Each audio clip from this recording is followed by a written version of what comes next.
What it do? It's your boy Big Snoop Dogg hanging out with David Dobrik. Storytelling is mind control? Apparently. But let's find out for ourselves, shall we? I am finally outside. My name is King, and this is the unscientific look into a TED Talk given by a guy named David J.P. Phillips called The Magical Science of Storytelling. Kinda creeped out by it because it kinda works. The mind control part. If you're new to this channel, be sure to subscribe to get all the storytelling related videos that help you make better vlogs. Basically, his premise is this: storytelling is powerful, and you can literally induce a specific hormone or neurotransmitter to make someone feel a certain way. I know, kind of scary, right? Simply by being aware of the stories that you're telling, you can actually induce trust, get someone to focus, and even addicted to all your stories. Yikes. So he focused mostly on verbally telling a story. What I'm interested in the most is whether this works for videos as well, specifically vlogs. So I decided to test this against a vlogger who I have an unreasonable amount of admiration for. Be warned, he is crude and he is crazy.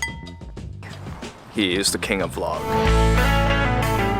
At least according to Casey. First, dopamine.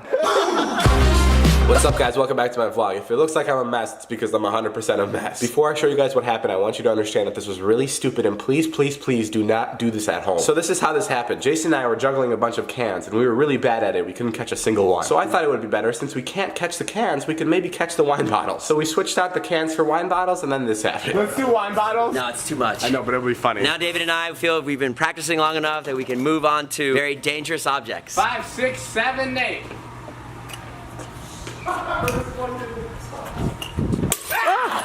Let's do 2. Whoa! Oh! You alright? No. How upset would you be if I didn't show you the rest of that? As the sequence of events were happening, did you find yourself more excited and more anticipating what was going to happen next? So how do you do that? Well, what you do is you build suspense, you launch a cliffhanger, and the most beautiful thing of all is that all storytelling is per definition dopamine creating, because it's always something that we're waiting and expecting.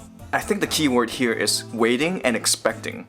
In other words, if you can create anticipation, then you can induce dopamine. So next time, maybe what you can try is, instead of telling your story in a chronological order, say something in the beginning of your story that will help the audience anticipate what will be coming next, so they can also follow along and be excited for what's going to happen. Now, the second one, oxytocin. Check that microwave. Open it.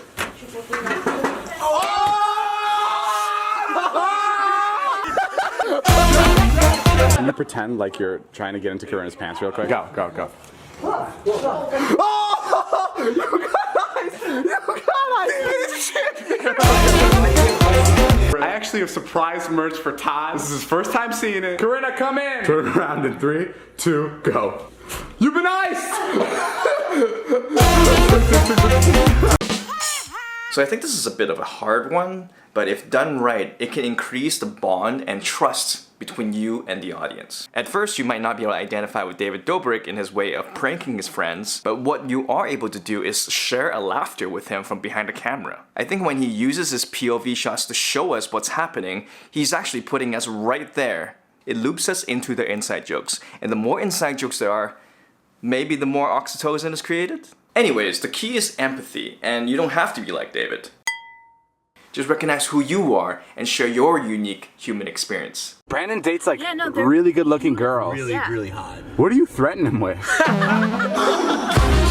This one sounds like the easiest thing, but Casey said it himself. Well, he does something that is the hardest thing in the world to do, which is make you laugh. Basically, when you make people laugh, you are inducing endorphins. And that is probably one of the biggest reasons why David Dobrik has the success that he has. And of course, endorphins are addictive, which makes sense because I don't normally watch his vlogs. But for whatever reason, if I watch one of them, I cannot just stop at one. Now, I'm not 100% sure about the science of all of this, or whether David Dobrik is doing this intentionally at all. Doesn't matter. With great power comes great responsibility.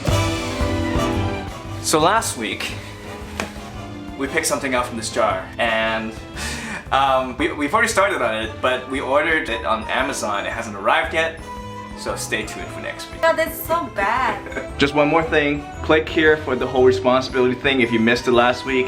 And coming up. How does this work? I just went live. For the first time. Oh, someone is watching. Hey, James. We're doing a run in Vancouver right now. Yes, hi, handsome. Me and my friend Cindy. Last little bit.